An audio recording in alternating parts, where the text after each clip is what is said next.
For over 40 years in this business, from private detective to interrogation consultant, I've seen all types of people, all types of schemes. There are those so cunning you wouldn't believe it, and bright, innocent souls cruelly taken advantage of. I've had to learn how to read people, not by their flowery words, but by the subtle cues, the cracks in the perfect facade they try to build. Today, I'm going to share with you 10 tips to see into people's hearts, so you'll never be fooled. These aren't just personal experiences, but rules I've validated through thousands of confrontations, hundreds of major and minor cases. Let's start with something many often mistake for frankness, the so-called frankness. That crosses into disrespect. Have you ever met people who speak to you without any regard, giving you no out in front of others? They often brand themselves as frank, authentic, and even proud of it. But don't be fooled by the frankness they claim. In the world of con artists, or simply people with questionable intentions, this frankness is often a double-edged sword. I remember one case. A young entrepreneur named Michael came to me. He was very concerned about a new partner, David.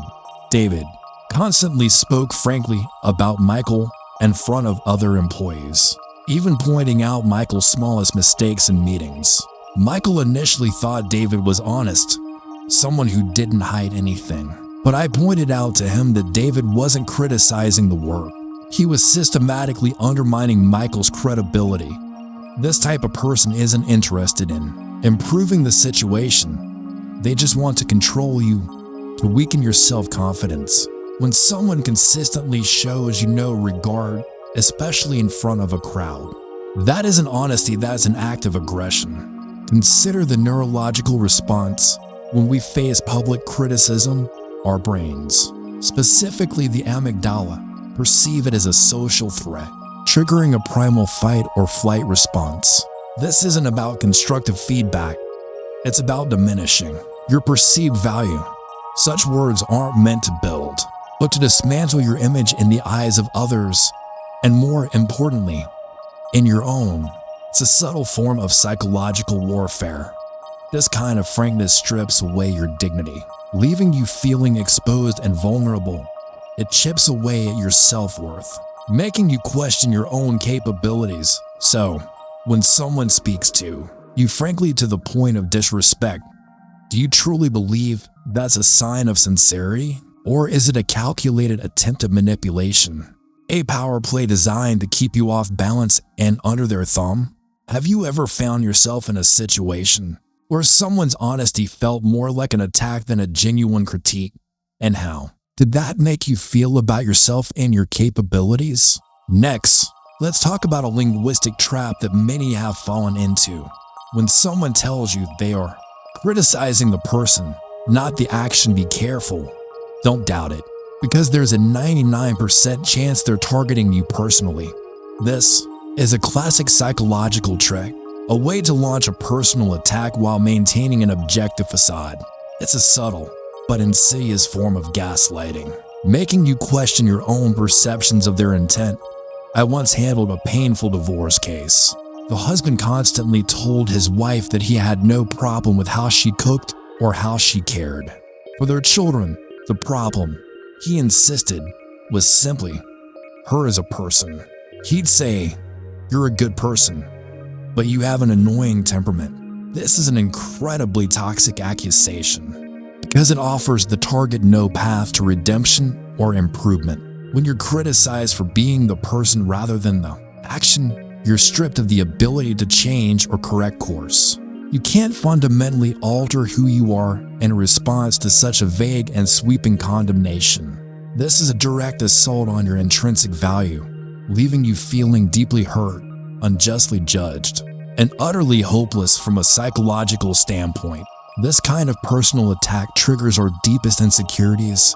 It activates our internal defense mechanisms, but with no clear target to fight or flee from. It leaves us in a state of chronic anxiety and helplessness. Instead of focusing on a specific, rectifiable behavior, you're accused of your entire being, your very essence. This can lead to profound self-doubt, a diminished sense of self-worth, and even long-term emotional distress. It's a common tactic used by manipulators to chip away at your confidence and control your perception of yourself. It's not about constructive feedback. It's about dismantling your sense of self. Have you ever found yourself reeling from a criticism that felt less about your actions and more about your inherent flaws?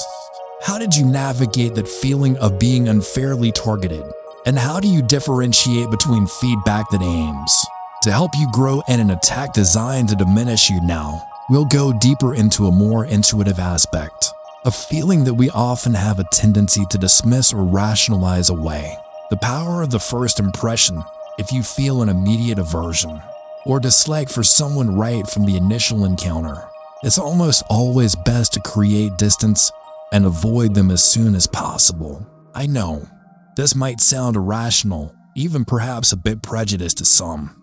We're often taught to give people the benefit of the doubt, to look beyond initial appearances. But trust me on this, in my work, in situations where lives and livelihoods were on the line, listening to the gut feeling has saved me from countless troubles, from dangerous confrontations to intricate scams. That immediate visceral reaction, that tiny flicker of discomfort, is rarely just random noise.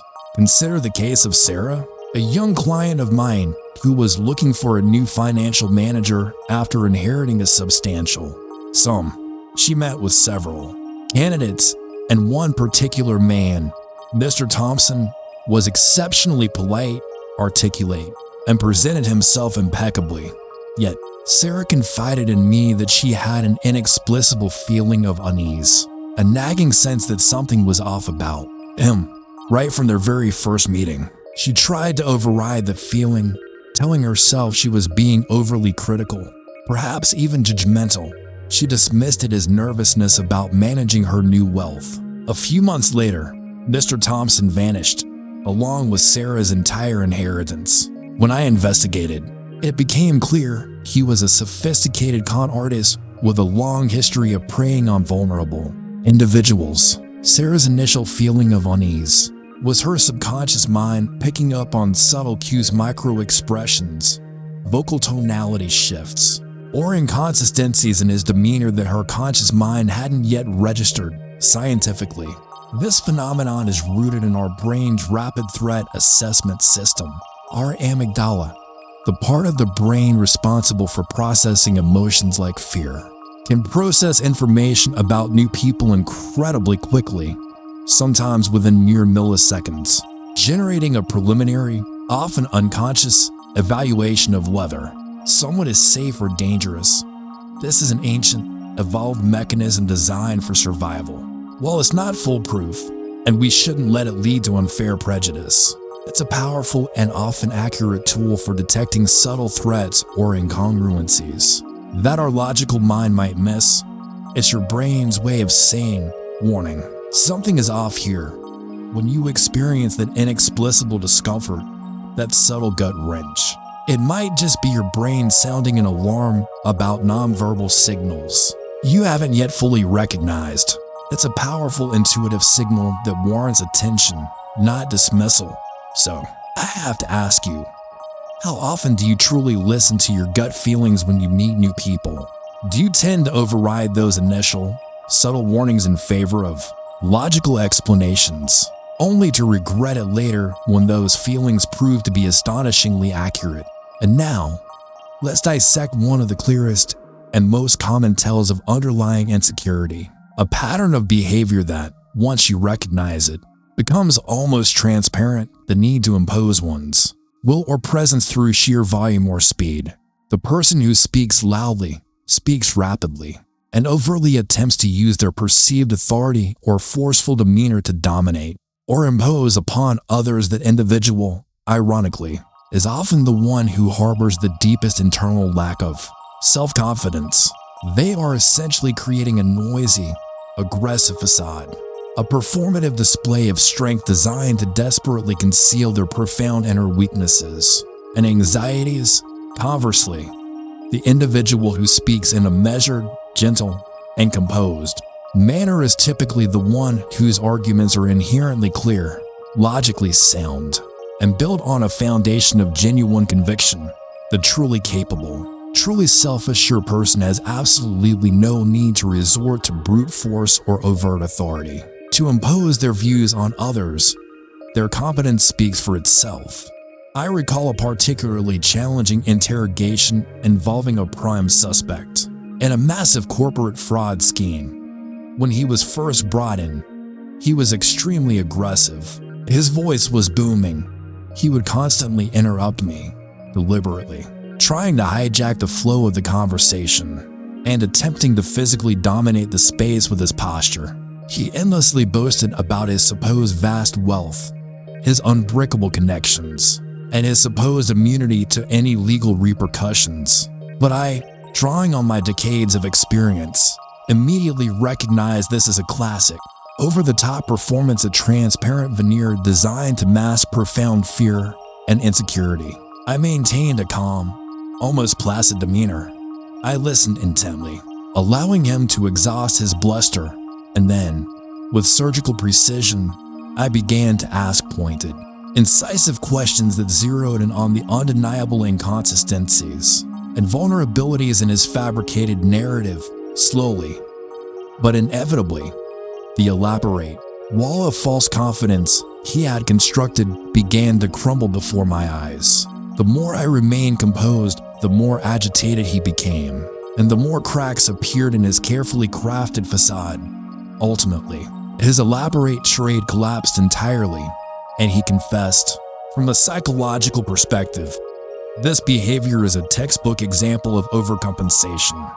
When individuals feel acutely inadequate or insecure in a particular area, they often try to compensate by exhibiting exaggerated displays of strength, aggression, or perceived power in that very domain.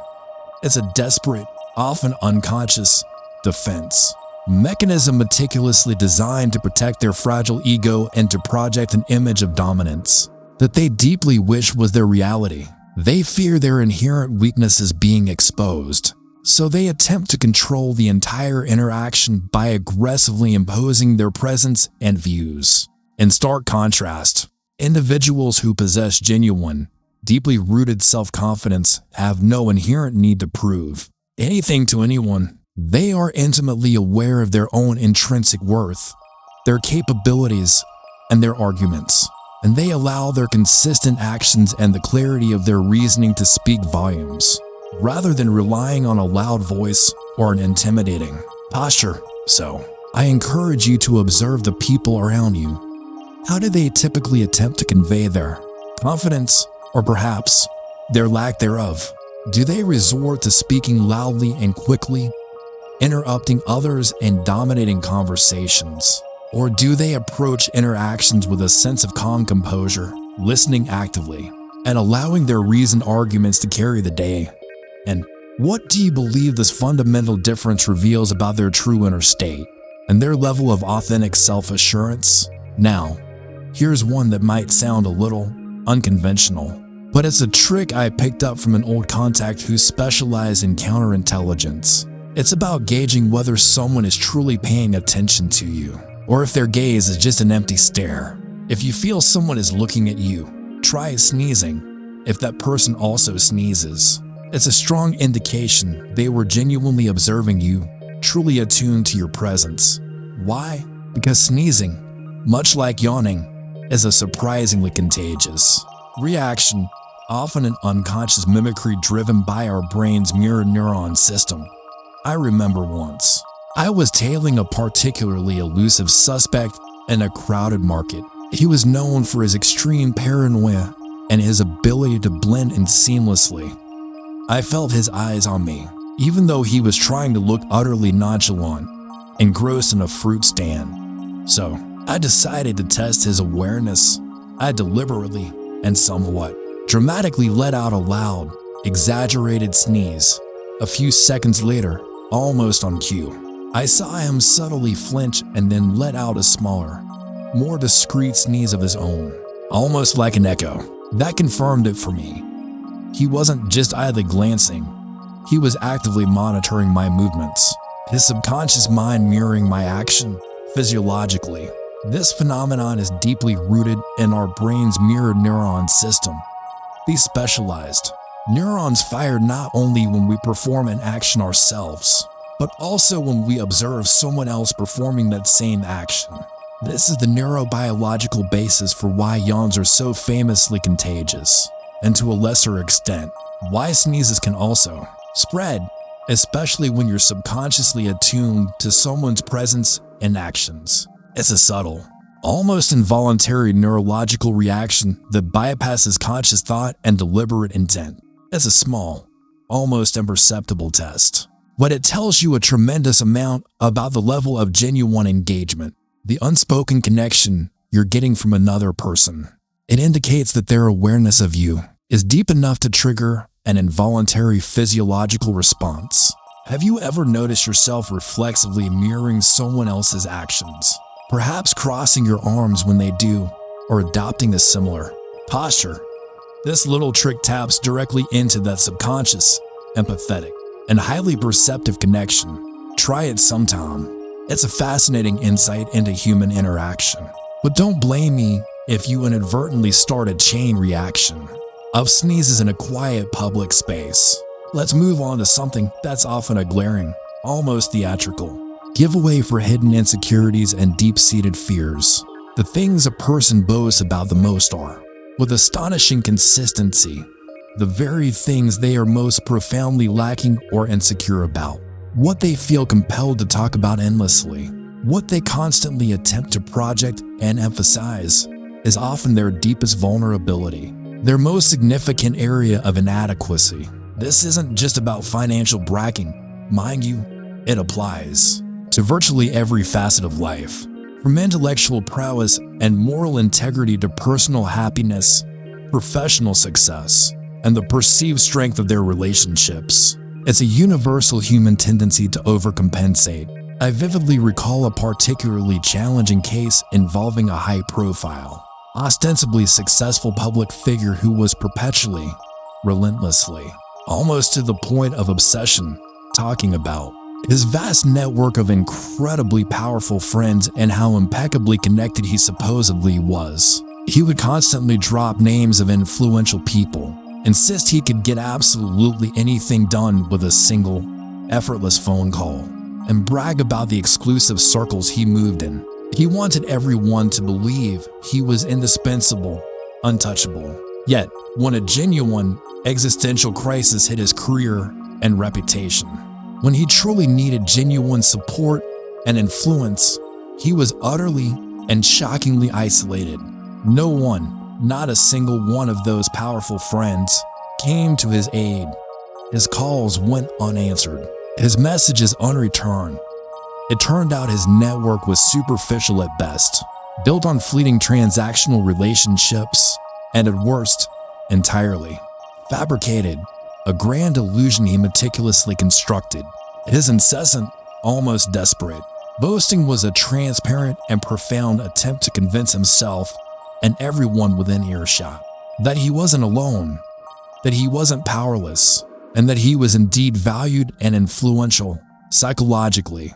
This behavior is a textbook example of compensatory behavior or reaction formation. When individuals feel acutely inadequate, insecure, or deficient in a certain area, be it wealth, intelligence, social status, or even moral uprightness, they often unconsciously overcompensate by exaggerating their strengths, achievements, or attributes in that precise area.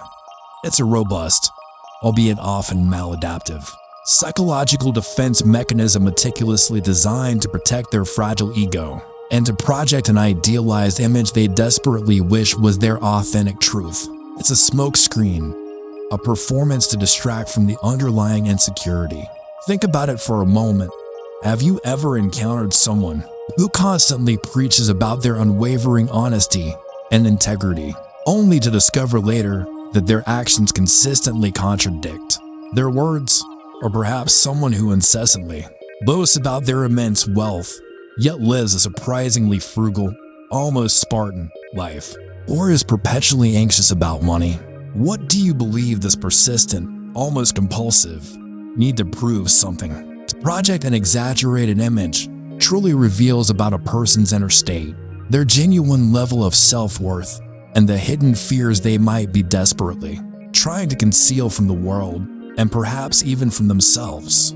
This next point is about the natural, unhurried pace of authentic connection, and is a fundamental lesson that far too many individuals learn the hard way, often through bitter experience. Never, ever rush into overly intimate, deeply personal conversations with someone you've just recently met or barely know. In the initial stages of any new acquaintance, maintaining a cordial, polite, and perhaps even a superficially friendly demeanor is not just perfectly sufficient. It is absolutely essential if your true objective is to gain a clear, accurate, and comprehensive understanding of someone's fundamental character, their true motives, and their inherent trustworthiness. Then time, and only time, will furnish you with the most precise and irrefutable answers. True character isn't revealed in a single conversation.